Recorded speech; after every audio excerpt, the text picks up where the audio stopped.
giving this talk about Kubernetes. It's my first talk in person at a conference, so I'm a little nervous, but I think that's normal.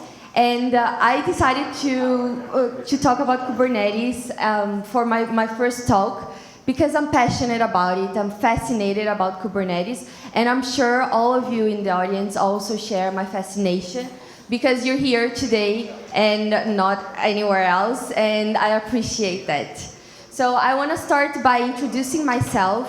My name is Julia. I'm a global technologist in the product strategy team at Veeam, and also I'm an AWS community builder. So I'll probably be creating some content on EKS in the future. Nothing against AKS or GKE.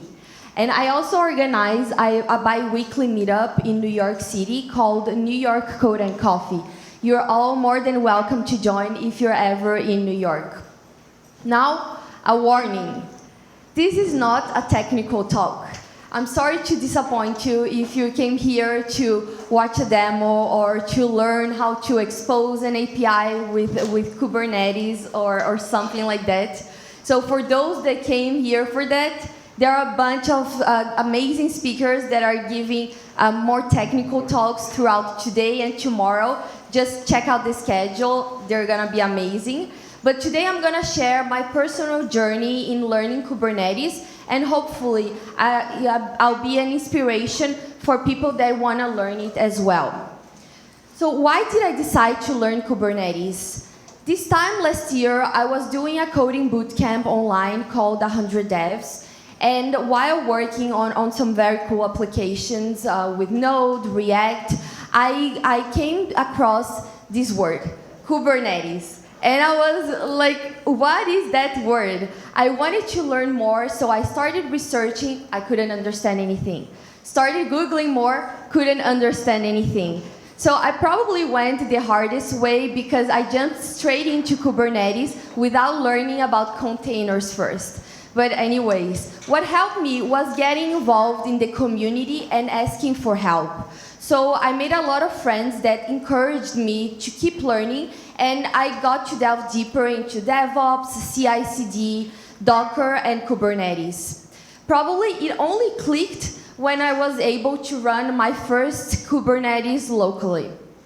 Fast forwarding to October, I had the incredible chance to attend KubeCon in Detroit, and I was amazed by all the community getting together and talking about Kubernetes and some other cloud-native tools as well. And it was just incredible to be there. I'm very grateful for that opportunity. And I even recorded a vlog if you all want to check it out later. After seeing the community getting together, it made me want to contribute more. So I started helping out with the localization project in Kubernetes. And if you didn't know, there are hundreds of people translating the project, the documentation part, in several languages, and they keep it up to date. So with all the releases, they translated it. It's amazing. And eventually, I was invited to be a keynote at All Day DevOps, which turned out to be a great experience for me. So the Kubernetes learning curve. The Kubernetes learning curve is immense. People on the outside might even get intimidated to get started, judging from all the tragic, funny memes out there. This graph implies that you have to learn way more before you can get anything to work with Kubernetes, and also gives the impression that it takes less time to learn more features, which is not true. But at least the emotional journey of learning Kubernetes is portrayed accurately. Kubernetes is also like an iceberg. You learn the basics only to see there is more to learn, and then once you learn more, there is more there is to know. So you're always like, what am I learning? I'm probably at this stage where the guy is growing a beard by now. So, and look all the terminology. Yes, the terminology, it's confusing. There is kubelet, kubescheduler, stateful set, core DNS, ingress, control plane, config map, RBAC. I could only put a few on the slides, but you know there's a lot more. I feel like we could build a whole encyclopedia just with Kubernetes terminology. And when people are getting started with Kubernetes, they're overloaded with this terminology and theory of how Kubernetes works, and that can be very overwhelming. So don't look at it as a roadblock, just keep going, and soon things will start to make sense. What is Kubernetes? Kubernetes is a system for managing and orchestrating containerized application in clusters. Essentially, Kubernetes allows you to take a set of virtual or physical machines and transform them into clusters to run your containers. And Kubernetes is very useful if your application consists of multiple independent services and you need to host them at scale. And what I mean by containers is they are a way to package and deliver the application code.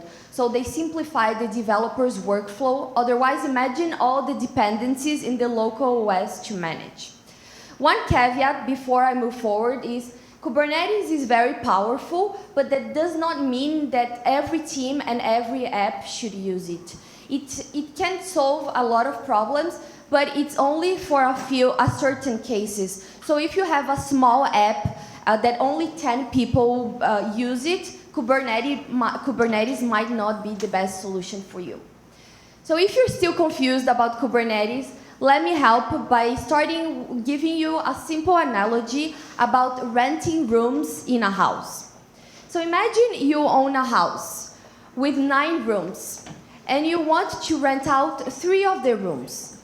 You have 2 choices. You can post ads online and manage everything yourself, or you can hire someone to do it for you.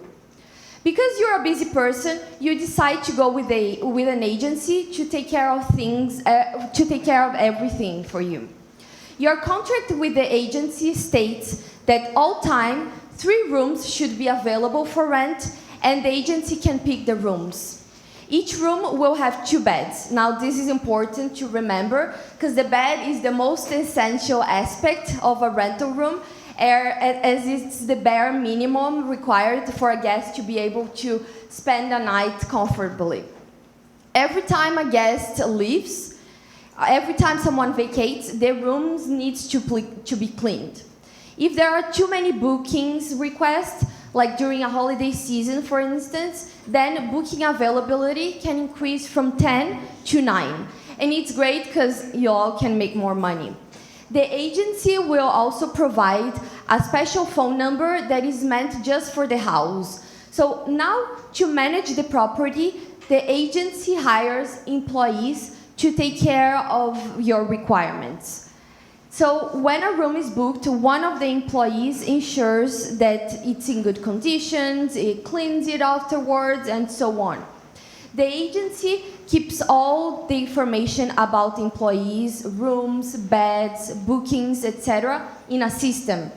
And they also keep track of the employee's time off in order to allocate another employee to the room should the employee fall ill or go on vacation. And when a guest makes a reservation for a room, the agency contacts the employees via their direct line and then provides instructions to ensure that the room is prepared. The guest arrives, gets the keys, and sleeps in the bed at night. The room is cleaned afterwards, and the cycle repeats. But what does Kubernetes have to do with this? It's very similar to the Kubernetes architecture. By hiring an agency, you have achieved a similar automation to what Kubernetes provides. So say you're an app developer instead of a rental house owner. The node is also known as worker node. I put N because there can be several worker nodes, is the house. And the rooms are the pods. The beds are containers, a package containing all the dependencies and components required to run the application. So to recap, the node is essentially the machine that runs one or more pods. Now, as the agency's employees ensure the rooms are fully functional, in Kubernetes, the kubelet is a component that runs on each node and is responsible for maintaining the desired state of the containers on that node. The agency is the control plane. And just as the agency decides which rooms should be rented and when, the kube scheduler decides which pods run in which node based on what resources is available and its requirements. Like the agency decides what to do when an employee is off work, the kube controller decides what to do when a node goes down or when the machine stops working for any reason. The agency systems where all the details are recorded about how many rooms to rent, how many beds are available, which employee is doing what, and so on, correspond to the etcd data storage. That's where configuration data is stored. For example, if you need 3 pods to be up all time, the etcd database is highly available and designed to continue functioning even if one or more of its nodes fail. The agency has an internal phone line, like I mentioned, that communicates with the rental house, similar to the API server. The kubelet receives instructions from the API about which container to run and how to manage them, and also monitors the state of the container and reports back to the API server with information about the health and status of the containers. Then the API server is also responsible for processing RESTful API requests from clients such as kubectl. The API server communicates with other cluster components such as etcd, the scheduler, and the controller manager to ensure consistency and reliability of the cluster state. The API server is a critical component of the cluster. Of the cluster. I lost here. Of the cluster, providing the main point of interaction between the cluster and its users. The rental house itself also has a phone line, which is the kube proxy. The kube proxy runs on each node and is responsible for forwarding the networking traffic from other pods on that node. And deployment in Kubernetes. A deployment includes your set of requirements, such as how many pods need to be running, what resources, CPU, for example, you need, and so on. Kubernetes ensures these requirements are satisfied without manual intervention. And remember about that extra clause in the agreement that of when too many rooms are booked, that you can grow, you can have more rooms. This is equivalent to auto-scaling in Kubernetes. So that means Kubernetes can scale your services, giving you more pods as your application user increase. So just as you can make more rooms available, if more guests are trying to book, you can create more pods. Great, yes, over there. So is Kubernetes really complicated? If you would ask me that 1 year ago, I would say definitely yes. But if you ask me today, I say it depends. I was practicing this talk a few days ago with my friends in New York, and they are not technical, so they didn't understand anything. They were like, at the end of the presentation, so what is Kubernetes? And I had to explain again everything. But for people that are already in tech, I would say like you just have to start slowly, take one step at a time. And also, this is funny, I ran a poll on Twitter, and 38% of the people find Kubernetes complicated, and 37.3, almost 38, don't even know what Kubernetes is. And this is only 574 people out of the 7,153. So all those other people didn't even want to bother answering the poll. Probably they don't know what Kubernetes is. Kubernetes has gained a reputation for being tricky to learn, confusing for newcomers, and unwieldy for simpler use cases. However, pushing through the initial learning curve puts you at the forefront of cloud-native application deployments and gives you a better understanding of how the architect system works. So if you want to start your learning journey, it's a good idea to narrow your objectives and focus on what you want to achieve with Kubernetes. But what I recommend and what has worked for me is to start by familiarizing yourself with the basics of containers and containerization. So start with that. I jumped to Kubernetes right away, but then I came back to learn more about containers. Also, get a good understanding of how Kubernetes fits into the containerization ecosystem and its key components, such as pods, replications, controllers, and services. Then, set up a local development environment, such as Minikube, to practice deploying and managing containers with Kubernetes. Once you feel you understand how it works, explore more advanced topics like scaling, self-healing, and configuring storage and networking in a Kubernetes cluster. And meanwhile, keep working on real-world projects because nothing beats hands-on learning. Now, some resources that helped me learn throughout my journey. First, while you're learning, look at the Kubernetes documentation. It's the best place to go when you're starting out. And don't forget to join the Slack community of Kubernetes. And also, go on Twitter. There is a lot of people willing to help, ask questions, just interact with the community. They're all amazing. And these are some of the key resources that help me. So some videos on YouTube, these ones are great. And also Kube Campus, they have a hands-on lab that you can use. You don't even have to, download anything. You can do it from your browser, and it's great especially for beginners that want to start learning. And that's it. I wasn't gonna open for questions, but since you're better than my friends from New York, you're a better audience, and you left for my jokes, I'll open for you, I'll make an exception. And the QR code are for the slides, so whoever wants the slides or the resources, they are on the notes, and you can just scan it. Yes, thank you.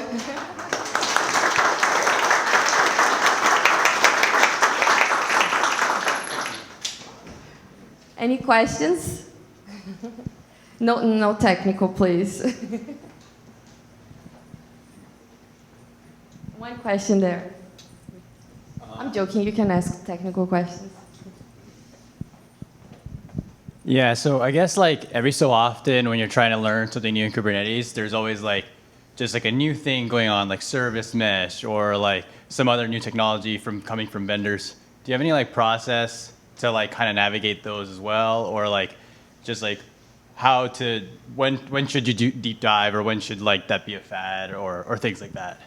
So again, I would say community. I talk a lot. I have a lot of friends that are in the cloud native space, and every time I learn something new, I see a new term that I don't know, I ask them, because they are my first go-to resource. They explain me, overall, is it worth learning? Is it for my level? Because I'm still a beginner, so, and then they explain, and after that, I keep researching on Google, YouTube, but I would say, first talk to your peers, friends, community, post on Twitter, tweet, what is this term? Is it important if I want to do whatever you want, if I want to run a cluster, so I would say community is in the heart of cloud native and Kubernetes as well.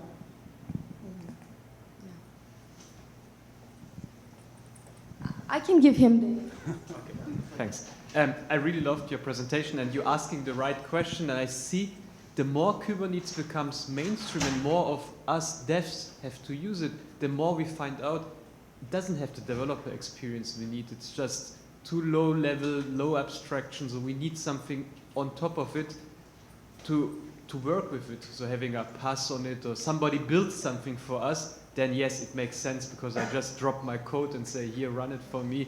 So I really like it. So we'll see what comes now when the community picks more up and creates services more on top of it. I think Rancher, they have something he will explain about as some API.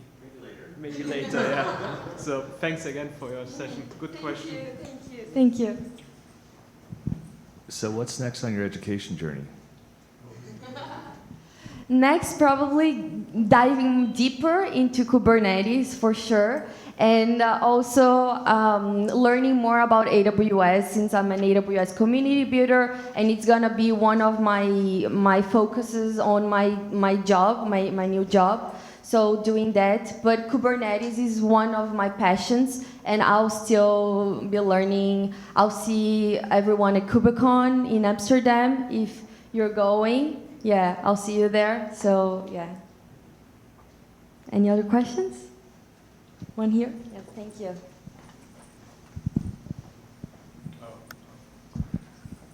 Yeah, so all this low-level stuff, so I went through the similar thing. And so when you go downstairs and you go to all those vendors and stuff, and they offer like solutions like to host things and, you know, all these cloud-native stuff. So when should you like go from low level to that, to things like Rancher, to things like, you know, stuff that they're selling down there? Like, should you even like care about what like a service mesh is or a cloud proxy if you have something like that, or when should you make that like jump or whatever? It depends. Are you looking to only learn, or do you need to use those tools for your job, or you know, or even like use those tools if you wanna run your application on top of them? If it's just learning, I would say probably, yeah, I think like you can always learn everything. You know, it's worth learning, talk to them at the booths, etc. But for like mostly for work, I think like just focus on one thing. But like go down and talk to them. Maybe it's worth. Here we have one of them, representatives, and he's gonna give a talk, right? Yes. So yeah, I'm not sure if I answered your question, but thank you. Well, I think that's it. Thank you. So, one more. Yes. I just tried downloading the slides from the QR code there, and I can't tell whether my phone is just having difficulty displaying the entirety of the file or if it's an older rev of these slides. Would you mind flipping back to that learning roadmap of more or less 5 bullet points towards the bottom? Oh, of course, of course. Thank you. But I'll check about the QR code, and I can give you the link or something later. Yeah. Thank you, everyone.